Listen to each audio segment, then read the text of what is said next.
Before I give my 2 cents on all this, folks, let me first say, my natural tendency, I have 2 natural tendencies. One is to avoid the pack, to avoid the conventional wisdom, to avoid when everybody seems to be uttering, voicing, doing the same thing. That's when I put on the brakes and say, do I want to join this mob?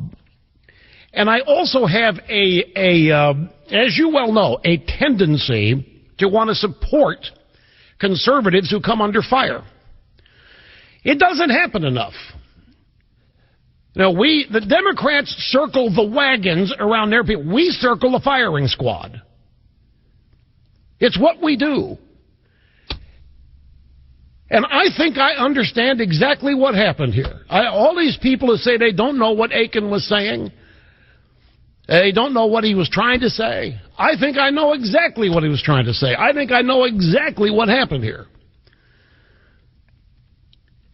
So I think Akin is one of these guys, but it's a wild guess because I don't know him, but I'm just going to throw my 2 cents in there like everybody else is.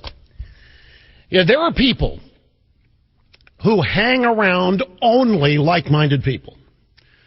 And there are people who hang around and expose themselves to people who disagree with them on things. And I think Akin may be one of these people who hangs around with people who only think the way he does about things. And I happen to believe, because what is this really all about? If you strip this down, what Akin was trying to say was something very simple. I don't think abortion should even happen in rape. That's what he was trying to say. Let's just strip away all the other stuff. And there are a group of pro-lifers who profoundly believe that. And they talk to each other and they try to come up with ways of persuading other people to agree with them on this. Because their view is, it's not the baby's fault. Why are we going to kill the baby? Why should there be an exception? The baby is the essence of innocence in every act of conception. The baby is entirely innocent, is what they believe. And so an exception to them weakens the entire argument. So they sit around amongst themselves. And I'm not being critical of them. Don't misunderstand my choice of words or tone. And they try to think of ways to persuade other people who agree with them. So Akin goes on TV with Charles Jaco, which, mistake number one, but he goes on with Charles Jaco on local St. Louis TV. And this whole business of a woman's body shuts down in rape, there's no evidence for that. But this is the kind of thing that people who do nothing but talk amongst themselves will conjure up. A belief system like that and end up and they'll grab onto anything they can to support what their empirical belief is. Because their ultimate aim is to save life. Their ultimate aim is to protect the baby no matter what circumstance the conception occurs in. And I think that's just who the guy is, but he doesn't know how to explain it. He has no clue how to make his case for it. And so he hangs around people who are like-minded, and they've devised this belief system. He's not the first guy to say this. I've had people tell me that a woman's body shuts down in rape. There's no evidence for this. I mean, it's absolutely absurd. This leads to the second problem. This is absurd.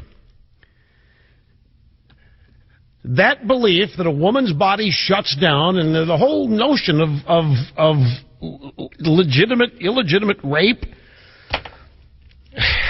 it's just that's the thing that bothers me about it. That's just absurd. It's not intelligent. So now we have, I know what he was trying to talk about. I know, I'm pretty confident, I'm pretty sure that I know what he was trying to say. And then, as others have pointed out, on the one hand, here we have a guy in glorious ineptitude attempting to defend every conceived life. And by the way, God bless him for that. On the other hand, we got a political party who's going to have a former president actually accused of rape, introduce and keynote Barack Obama. And that's fine. This is why I am hesitant to join the mob that says throw this guy out. We have a circular firing squad. Look, folks, I'm well aware of what happened in Missouri. I'm well aware it was an open primary. A bunch of Democrats went in there and voted for Akin, because it's another question people are. How did the guy win? If we want to throw him out, the guy won. Why do we want to throw him out? Well, he won a three-way race in which the Democrats could vote, and the Democrats were running ads suggesting that this guy, they couldn't wait to run against this guy because of the issue of abortion and this whole war on women. They just couldn't wait. McCaskill was salivating to get Akin as the nominee, and she got what she wanted.